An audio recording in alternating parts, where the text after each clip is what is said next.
Hello, friendly neighborhood nerds. If you want to hear interviews from industry pros, get first looks, and have access to endless comic content, don't forget to like, subscribe, and ring that bell!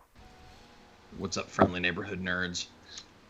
I'm Judah Rad, and as always, I'm joined by Robo Strange. Today, we have a very special guest. He's a member of the Hawaiian Comic Book Alliance, and is the creator and artist of Kukui Project, Disco Thunder Groovebone, Mohawk Thunder, and Hard Candy Aftermath. He's the co-host of the Maui-based Facebook podcast, The Nerd Watch. Give it up for Todd Bernardy, folks. Probably insert thanks, guys. Thanks for having me. I just want to say that that's the second time we brought up The Nerd Watch. I am now fully absolved for not bringing it up the first time you were on the show, so we're good. We're even. What did you call it? What did you call him that one time? You called him like Ted Bernardy or Chris Bernardy or something. You like? Oh, did I? Tom Bernardo. Tom Bernardy. I used to get I had a friend in college who used to call me Tom Bernardo, and it was like he didn't know my name. Like he went like almost 2 weeks with knowing me, just thinking, oh dude, I thought your name was Tom this whole time. That's funny. And I was like, no, I had a. It is if it's spelled with an I, but when it's spelled with a Y, it comes from Luxembourg actually. Oh, nice. So, yeah, I'm a whole lot of different white people and then Choctaw. Nice. Oh, okay. That's pretty brave of that dude who said that he didn't know your name, because I would have pretended I knew all along. Like people have told. It was really funny because like I think the Weatherman had just come out, so it sounded like a real like anchorman, weatherman type of journal. Like, I'm Todd Bernardo with the 6 o'clock news. That's you know, like it was. I was like, I should just shave my beard and wear the mustache. Yeah. Like do the anchorman Will Ferrell thing, but yeah, I had a friend in also in college who called me Scott for like a week. And you could be a she Scott. Was like, what? Wait. She was like, "What's your name?" And I was like, "Todd." And she was like, "No, it's not. It's Scott." And I was like, "No, I know my own name." Yeah. Like she was arguing with me about my own name. She's like, "You don't even look like a Todd." And I was like, "How did Todds look?" Yeah. Well, not like you, pal. All right, Yeah. so let's get into some of your books here. So Great. I'm reading Disco Thunder Groovebone, and I'm like, okay. let's go through this again. And that is a crazy ass ride. Like we're taking turns on this story without even stepping on the brake a little bit. We're just going full throttle. We have cyborg chicken genetic monsters. We have little baby ninja things that will absolutely kill you. We have all kinds of stuff. Can you just tell me how, like, walk me through the creation of this? How you got this story? What you were thinking when you wrote it? What kind of drugs were you on? Are they legal? Can I have some? You know, stuff like that. So the first time I did 24-hour comic book day was with a nonprofit organization called 7000 BC that is based in New Mexico, and they're together to promote literacy through comic books. And so they do free comic book day, they do 24-hour comic book day, they do a bunch of events. We also participated in like the conventions and like after school reading programs through the libraries, like during the summer times when kids were off of school. So we had been able to get a charter high school to give us their like cafeteria. And we did this huge thing with all the kids from that school for 24-hour comic book day, and they let us supervise an overnight there at the school. And so we sat down at like 12 o'clock and started drawing on Saturday, and then I didn't stop drawing until 11:15 on Sunday. And so I was just on caffeine. I didn't have any I didn't have any drugs in my system. Unfortunately, and that's probably actually why. That's actually, because I was at a high school, man. Of like, course, just be, like, sitting there, like, Oh yeah, stoned in the back, or I was like, it was all the kids in high school. I was sort of all the high school kids. I was like, oh man, you guys got some good shit. No, it's not. so we went to so a lot of kids kind of dropped off or fell asleep. I was one of the guys that finished one of my books. There was another guy that finished his book, and I think we had 3 or 4 finishers, but I was the only one that drew for a whole 23 hours. Wow. Everybody else sort of finished theirs in like 7, 8, 13. So, yeah, I didn't. So it was just a 24-hour comic book thing, and the reason that I just wanted to draw like a 90s sort of comic book that took place in an alleyway where people were just fighting the entire time. Yeah. And I didn't think that was actually going to last for a whole 22 That's all pages. the 90s was. Yeah. Like the real 90s. Yeah. It was just a series of alleyways with people fighting. It was always somebody trying to prevent a rape or a murder, and that was it. That was pretty much the whole. So we, so I didn't think so I was like, it was probably about 3 o'clock in the morning, and I was just sort of like, I hope I never have to live in a world without coffee. And that was the genesis of the plot, where Thunder Chicken is this guy who's destroyed the world's coffee supply. And I sort of asked myself for about 10 or 15 minutes, like, who would want to do that? And I was like, he's got to own like a energy drink company or something. And so the whole thing just sort of was improvised from there. And in this 24-hour period. Yeah. So. Yeah, so the whole basic plot was right there in front of me. It was 2 guys looking for somebody who knows where the last coffee plant is, or the last coffee, field of coffee plantation. And we did, and so, but everything else was just sort of improvised. I drew Thunder Chicken there. I drew the chibi, baby ninjas. Uh-huh. And so I pretty much fleshed out most of the cast, and then I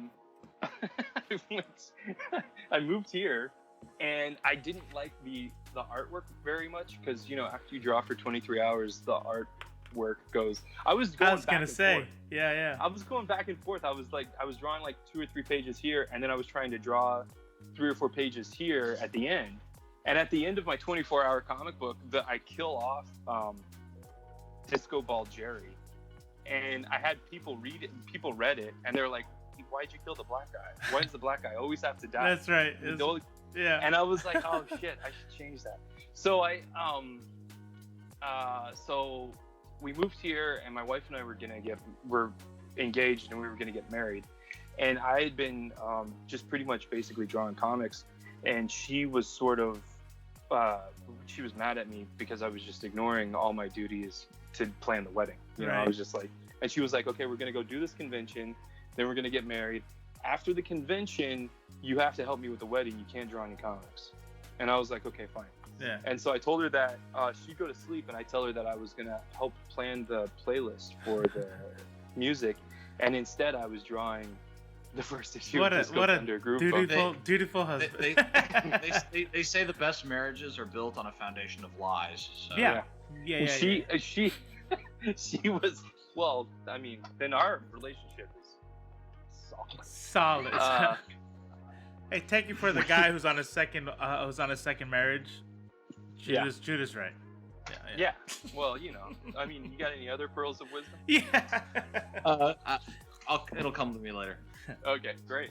So, so I'm sitting there drawing it, and she's like, she finds it, and I've also got a list of, like, I got the playlist too. I've done that, and she's sort of, well, at least you did that, and she's like, "What are you gonna do with this?" She's like, "What are you gonna do with this comic book?" And I was like, "I'm gonna publish it. We're gonna print it, and then take it to the cons." And she's like, "It's just a one-shot, right? And then you're going to get back to finishing Kukui Project." And I was like, "No, I'm thinking it's a mini-series. I think that they'd probably be good as like a 4-issue mini-series." And she was like, "Great." Super excited about obviously, that. Yeah, you obviously need other stuff to draw. That's right. So I'm sitting there trying to finish that mini-series, and I got to the last issue, and I was like, I don't think I'm going to be able to do it in 4 regular issues, maybe 5. But I had been telling everybody it was going to be 4, and I put like 2 of 4 and 3 of 4 on the original single issues. And so I was like, all right, it was in print that there was only going to be 4 issues. So the 4th issue is like 40 pages long, because it's like double sized. Nice, so nice. it was the one shot that became a 4-issue miniseries that became almost 5 issues, and then also a free comic book for Free Comic Book Day, because the 2 guys get in, over their head with Thunder Chicken, and they end up having to be saved by Uncle Rock and Roll and Elvis. Yeah. And so I did the origin of Machete Elvis as a free comic book for Free Comic Book Day. Yeah, that's with the Hawaiian Punch dude and Kool-Aid Man, all that. Mm-hmm. Yeah. That's and pretty insane. Now that one is not drawn. That one was not drawn into high school. No, that one. None of these were actually like the actual first issue was redrawn. Got it. So, okay. So none of the original 24-hour comic book or the art or anything made it in.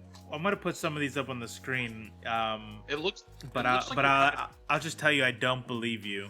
I'm looking at the Kool-Aid Man. This one definitely you're on drugs. Like, yeah. You killed him. There's definitely some like Eric Larson vibes in the style. Were you a pretty big Savage Dragon fan? A Savage Dragon was like when I was growing up, it was sort of the book that it was just the funnest to read, because you just knew Eric Larson was taking everything that he loved about comic books and he's sort of distilling it through his craft and putting it into the book. It was amazing. I would say it's the best Image title from that era. If looking at it through a modern lens, like retroactively looking back, it's like there are some good titles, but Savage Dragon is the one that holds up best now. I would say. Yeah, and Eric Larson's kind of described it as sort of a soap opera with superpowers, and I can totally see that. And he kind of thinks that most superhero stories are sort of like that. And I kind of agree with him, and I think that that's sort of a good way to that's a good device to make sure that there's good cliffhangers at the end of those stories. So it ramps up towards the end of the issue, and then you got to wait and pick up the next one, and it sort of drives readership that way. I really liked I wasn't really a big fan of any of his Marvel comics before that either. Like I've sort of discovered Eric Larson after they had already left Marvel, and it was just awesome. So yeah, I'm a big fan of Todd McFarlane, Eric Larson, Mark Silvestri. I have a bunch of Jim Lee comics. I was a big fan of Jim Lee comics. I've got, he kind of worked more after Image with, Superman and Batman. I've got his Gen 13 stuff. I've got his Wildcat stuff. But all these guys, like with Wildstorm or, like with Jim Lee or with Rob Liefeld, they'll start something and then they'll let another creative team take it over with the studio. Silvestri was like that too. But Silvestri's stuff on Darkness and on Witchblade was really awesome. I still go back and look at the first 5 issues of Cyberforce. Like when I'm doing this new thing, Mohawk Thunder. I looked at Hit and Cyberforce primarily while I was sort of like, if I was stuck, I'd be like, oh, I can borrow this little thing here. I also looked at Witchblade. I've got the Witchblade Volume 2 like compendium, and I was kind of talking about this with Peter Steigerwald at the last Amazing, and I was sort of like, it was sort of an exercise. I was trying to show, I have a friend who hasn't finished his comic book. He keeps going back and sort of reworking things. He'll get to like towards the end and then he'll want to rewrite it. And I'm like, it's never going to be perfect. And look at these 90s comics. They weren't perfect, and you can kind of tell like the shortcuts they were taking. Right. But if you look at these shortcuts, the like a close up of half a face, and then an extreme like wide shot where or no they're feet. just stick figures. Yeah, no feet. Yeah, it's big boulders in front of people's feet, so you don't have to deal with the foreshortening. That's right. No shortcuts on pouches though. You got to put the detail in somewhere, or you got to insinuate the detail somehow. That's right. That's right. So circling back to your work, specifically, you mentioned when you were on our live stream, Live from the Apocalypse, which we do every Saturday, you mentioned that you did a lot of research into Hawaiian culture for Kukui Project. Mm-hmm. And yeah, can you just kind of tell us a little bit more about that process and where those ideas come from? Well, I'm from a landlocked state on the mainland, and I didn't know anything about Hawaii. And my wife is from Makau out here on Maui. So in about like 2006 or 2007, we had been together for 4 or 5 years at this point, so we were pretty committed to one another. Mm-hmm. And I was really interested in sort of her culture and how she the things that she went through growing up here, what she sort of experienced, and she didn't talk about that stuff. And I've noticed that people here tend not to be super like open, because they don't. It's such a small island. They don't want to tell the wrong person the wrong thing, And then gossip is that's how they control gossip, on the coconut wireless. Oh wow. And so she's sort of really didn't talk too much about that. So I thought it would be really interesting if we worked on it together, and I came up with a premise, and then she kind of laid out sort of some of the things that would be interesting for me to bring into the story from Hawaiian history or from Hawaiian mythology. And then I just did a bunch of research, and I was reading Liliuokalani's book, and I would be like, hey, did you know that in 1893 this committee of Americans overthrew the government illegally and that kind of thing? And she was like, yeah, man, I was in seventh grade. Quit howly-splaining Hawaiian history. Yeah, exactly. And I was it took me a while and I even now I still do that. Like I mispronounce words, and I get corrected, and and so that's she's like she and it's great though. Like she's just like, I've learned from that, and I've sort of been like, I can't talk. I know that she knows it, and she's I don't have to, like, I always thought like, hey, look, I just learned this, but really that's not what you're saying. You're saying, hey, did you know? That's and right. she's like, of course I knew. That's right. So like you have to really like reframe that question. Like, That's right. I just found this out, and isn't that exciting? Let's talk about that. That's right. So Right. They have the palace out here in Waikiki when and I'll tell you what, they do not mince words at all. Yeah. And you're sitting there and they're like, yeah. And then all these white businessmen sat there, and the president at the time said, no, you can't do that. So they said, that's fine, we'll wait till the next president. And the next president said yes. And then it's like, then she's like, and you're sitting there wondering like, we know all this. It's crazy. It's crazy. Yeah. So I was gonna say, does your wife read comic books? Yeah, she's because of me. Okay. She's a Jonathan Hickman fan. Ooh, because nice. of Nightly News, and then Manhattan Projects, and she is a Michael Turner fan because of Fathom. So those were the two big things that we sort of bonded over when I would read comics. She also likes David Mack, and then she tolerates my comics.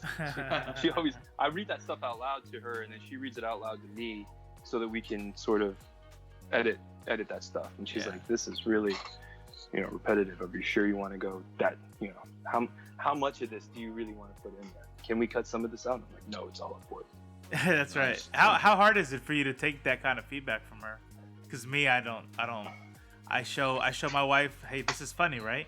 She goes, it doesn't seem that funny. I'm like, I'm gonna go pretend to not have my feelings hurt now. You know. I trust her with my stuff, and then she does. She's not. I know she's not trying to hurt my feelings. Right. It still hurts though. Yeah, that's right. but she's also a graphic designer too. So it's not like she has a sense of aesthetics. Yeah, she's not a professional. She designed the logo for Kukui Project. She lettered the first 3 comics, and she helps me out with she helps me out with stuff like that. She designed the websites. Nice. So I'm kind of blessed That's to be able awesome. to bounce ideas off of her. I thought it would be really cool to end Kukui Project with an alien invasion, and she was like, "No, that's stupid." And so she got like so she gets the veto and the veto all my bad ideas. Nice. So I mean, I just went to I went to the library at my college, and they had a Hawaiian they had a small section on Hawaiian history and politics, and then they had a small section on sort of Hawaiian mythology and other like sort of culturally interesting topics. I don't know why, but it was divided. That collection was divided by 2 different floors, and I would go there and I would read the books that I couldn't buy online.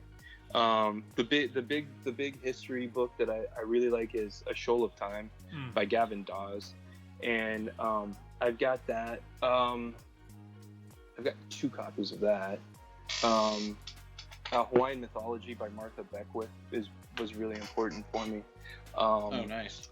Liliuokalani's book, Kalakaua Myths and Legends of Hawaiian History.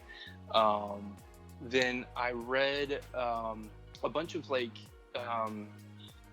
Mark Twain came here, and so did Jack London, and then so did the guy that wrote Robert Louis Stevenson. Treasure Island. That was what I was trying to remember. The Jack London stories are all short stories. Like one of the titles of the books is From the Makalua Mat, and that one was really amazing. That one was incredible. And then I read The House Without a Key, which was the Charlie Chan book, which was really kind of important because I was trying to see how some of these Western authors or authors from the mainland were handling fictional characters in Hawaii, and how responsible they were to the culture. Jack London was really he was really great. Like he they all talk about they were all writing at a time when the leper colony on Molokai was a big deal. Right. And so a lot of that, a lot of their works are center around that. Sometimes they all go and visit the leper colony. I think Mark Twain went. I'm not sure. Maybe he didn't. But I know that Jack London and Robert Louis Stevenson did. It's been a long time since I read the Mark Twain Letters from Hawaii. When I think about the mythology, so like when I think of Greek mythology, I think it's like characterized by like jealousy and drama. When I think of like Norse mythology, it's like glory and battle, and then like Christian mythology, very much like anger and the apocalypse. You know what I mean? How would you characterize the Hawaiian mythology as far like what makes it different than those other sets of mythology on a broad scale? There's a lot of as far as like central themes that run through the mythology. A lot of the stuff that we know are from genealogical chants, like the Kumulipo, and there's a lot of like in classical Greek mythology, there is they establish the earth or the universe, and then they establish the gods, And there's a lot of that also. And it sort of depends on, like, Kalakawa's mythology book really kind of takes a page from classical, Latin, Greco-Roman mythology. So he kind of divides it all up, the same way, where there were the myths, the creation myths, then there are the myths about the gods, and then there's the creation myths about the people. And there are different types of one of the interesting features about the mythology, Hawaiian mythology, is that there are stories that predate the Tahitian conquest. So and there, so there was a group here before like the last sort of Tahitian immigration was in the 1400s. So they were slowly bringing some of the other cultural features from the other Polynesian islands into Hawaii. And so you can sort of see the way that builds on it. It's really confusing if you don't know Hawaiian. It's like all of the place names and all of the names of the people, and then they reuse it too. So like they're the same name for different gods.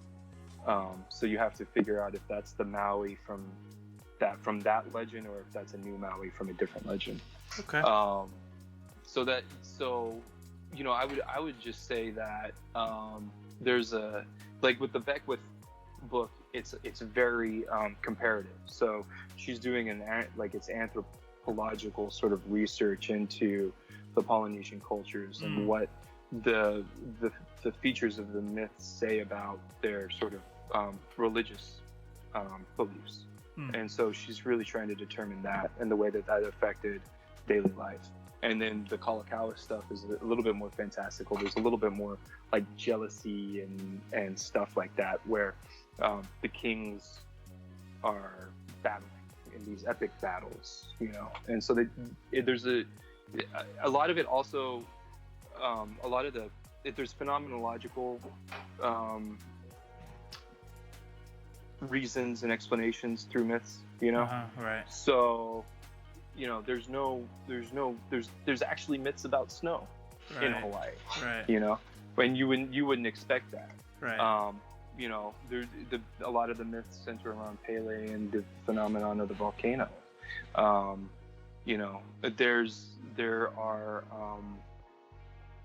are those types of myths, the way that certain fruits happen. So it's really interesting to see the similarities, but I would say some of the biggest differences from Western mythology would be that there was no written language in Hawaii, so a lot of that is just oral history. So it seems different with that in that respect. They didn't start writing it until they learned to write at post contact. And then it became, really popular. Yeah. So there, I think that's kind of like, that's like it seems fresher. It's more recent. Okay. It's not as ancient as the prose Edda from Norse mythology. Sure. Because that stuff is fragmentary, and it's also fragmentary too, the Hawaiian, because it was sort of the oral told for so long. That makes sense. So you're working on a new book now, Mohawk Thunder. Yeah. I haven't had a chance to read it, so I don't have any great questions for it. So instead, do you want to give a quick pitch? What is it about, and why should people buy it? So yeah, Mohawk Thunder is like kind of, out of all the research that I did for Kukui Project, there was always things that I couldn't fit into Kukui Project. It's still things that I tried to take out. Like there's this great king in Maui called Kahekili. And he had tattooed half of his body black and half of his body white, or left half of his body untattooed. And that was the way that the Hawaiian god of thunder was portrayed. And so he's directly, genealogically, he traces his genealogy back to the god of thunder. So Thor, naturally. No, I'm just kidding. Do you think he could take out Thor in a 1-to-1? Yeah, yeah, and there are other aspects of. So once these gods had children, they would split some of their abilities amongst their children. So the people that the god that could control storms would split that stuff off into different aspects. And so I'm following the guy that can control lightning, and I've named him Mahiole Kahikili, which means Mohawk Thunder in Hawaiian. And but his, there's all of these interesting myths that have to do with thunder and lightning here, and I've seen some pretty spectacular, storms from Haleakala, and so that's sort of where I'm taking some of my inspiration from too. And so it's basically just a superhero book that's sort of based on Hawaiian and Polynesian myths that I just couldn't fit into Kukui Project. I didn't have a place for them, and so I was thinking I could, use some of those details from the story. But it starts off with a sort of superhero that doesn't know that he has powers. He doesn't know where he's from. He wakes up and he's got amnesia, and he has to go. He has to figure out why he's there and how he got amnesia, and how to defend himself from people who are attacking him. Yeah. And he discovers that he has a brother in New Zealand who comes to Hawaii to help him, and they apparently are looking for their father. And so he was in the middle of trying to discover what happened to his father, and that's pretty much the first and second issue. That's dope. So. Cool. Okay. All right. So usually we will interview somebody from a major publisher, and then we have another line where we interview somebody who does Kickstarters and they crowdfund their stuff.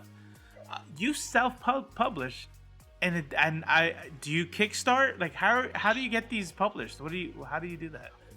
Where's the money coming from, Todd? Yeah, are you just rich? Is that what it is? No. God, I wish. No, this stuff just sort of pays for itself. Okay, that's awesome. Yeah, so and you just have like a local publishing company, and all that? Yeah, when I moved to Hawaii, I started an LLC the year after, and so I've just sort of been running this publishing company from the basement, Yeah. Awesome. and doing distribution through the internet and at comic book conventions. And so it's sort of, I print what I think I can sell, and then I make the profit from that. Have you ever thought about signing anybody else on? Are you going to get other creators into that LLC? Yeah, I mean, eventually, it would be great to be able to do that. And Alika from Maui Comics has also been trying to figure out how, the best way to, proceed with that type of thing. So kind of involved with him, and sort of the distribution. Just here locally within the state. We were going to try to figure out a way to get all the local comic book creators from like the Hawaiian Comic Book Alliance and stuff sort of united, distributing their stuff under one sort of banner, and then Nice. Take that sort of one step at a time. I haven't done Kickstarter. I'd like to do Kickstarter. I've just never I don't want to stop drawing. Right. So it's like Alright. I'd have to take a month off to run the Kickstarter, and I just never really wanted to take that whole month off to just sort of devote to marketing and hustling. Sure. And I think G Money would want you to do Indiegogo. I think is what he would say. Yeah. Yeah. It's like, do Indiegogo, you get to keep all the money. Yeah. What can go wrong? Yeah. About that. Yeah. So I've never really done the Kickstarter thing.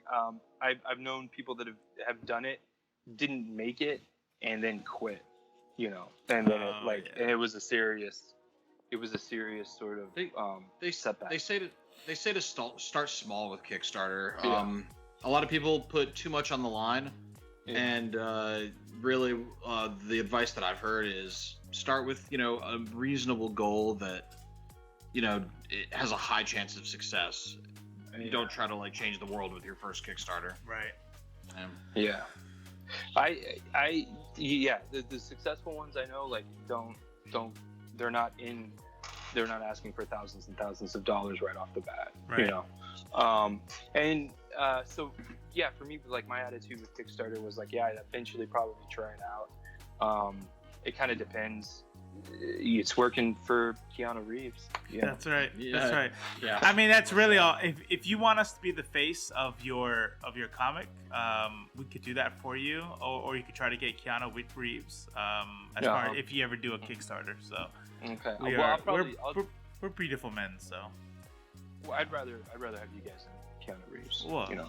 Yeah. But yeah. I don't. Nothing against Keanu, but I prefer you guys. Yeah. That means a lot because he's basically the best person. So. I know, right? Oh man, I want his publicist. Jeez, that guy. So he's basically canonized at this point. Yeah, basically. Which is weird definitely. because I remember, I'm old enough to remember when everyone made fun of him. When he was famous for being a bad actor. Like literally, that's what he was known for. Like, this Even is back my then, only though. move. And now he's like the greatest person in the world, and I agree. I'm like, you're awesome. He is. Even back then, I remember people saying he's such a terrible actor, but my defense of him was always, he's not a bad actor. He's just really good at playing a normal guy without very many emotions, So. Who's always just a little high, like not stoned out of his brain, but just like I had a few. We all know that guy, I'm not that guy. As much as like people want to make me be that guy, I'm not that guy. Like everybody says, like read Disco Thunder. People watching, read this book, and you just tell us me that he's not that guy. I'm just have a natural high. I'm just high on life, bro. Yeah. Hey, so exactly. Before we go, just important question for the audience. Where do people go if they want to check out your shit, and where can they go to like read or buy it? Whatever you say right now is gonna go into the description as a link. So. Okay. If you want to get Disco Thunder Groovebone, I've got a website for all of my comics called mulberrygroove.com. Groove is spelled Groove. And as opposed to German spelling, GR. Well, every time I say Mulberry Groove, people are just like Grove. Grove? Yeah. And I'm I like, hear you. no, there's two O's. So, which comes from, I was in college, I was reading the Chuangzi in Chinese philosophy class, and in like the 4th chapter, there's this dance of the Mulberry Groove, and I was like, there's got to be something screwy with this translation. There's no way like it was the dance of the Mulberry Groove. Yeah. There's like a rain dance that happened in ancient China. And then I went back years later and reread it, and it was Dance of the Mulberry Grove. And I was like, that's going to be a good name for a publishing company that nobody will ever be able to. Nice. That was dope. So, and KukuiProject.com, and then you can follow me at Kukui Project on Instagram. I usually have a link to the early stuff, like the short run stuff that I do for Mohawk Thunder or for Kukui Project. Awesome. Anything on Webtoons or Comixology or anything like that? Not yet. Not yet. I was thinking about doing Webtoons. My buddy DJ's on there, and then he told me he wasn't gonna continue doing it because he's gearing up for Kickstarter. Oh, okay. So I haven't pursued that very, very closely. Yeah, and Comixology, of course, I'd love to be on, but that's also like being distributed through Diamond. So there's a process, and you got to have a bunch of comics, and people have to kind of you have to and there's some other things that you have to do to make sure that it's readable in different formats digitally. I see. Okay, so I'm not quite there with that. Ladies and gentlemen, NBs, that is Todd Bernardy. Not Tom Bernardo. Todd Bernardy. And not Tom Bernardo. Not Scott. Not Mike. And it's not Scott. Todd Bernardy of the Kukui Project. Hey, thank you so much for joining us and giving us a bit of your time. Like we said, if you check out his stuff, we'll put his website and his books in the description below. Any last words? No, man, thanks for having me on. This is great. I always have a lot of fun talking to you guys, and I'm really excited that you guys ask me like really great questions. And I don't really think about this stuff until somebody asks me about it. Yeah. And then I'm like, oh yeah, I did do that. Yeah. That's awesome. That was what I. This isn't the last we've seen of you. I mean, I'm sure you'll come back on our live and on Live from the Apocalypse, and yeah, well, everyone's gonna see you again. So, all right, everybody, don't forget to wash your hands, wear your mask, and please go vote. Please go vote. Take care. please. And watch our show because you want to and not because of the threats. Thank you for watching Judah, Robo, and Ree. We talk about comics, movies, and TV. Sometimes we have notable guests, and sometimes it's just us. But we're also cool.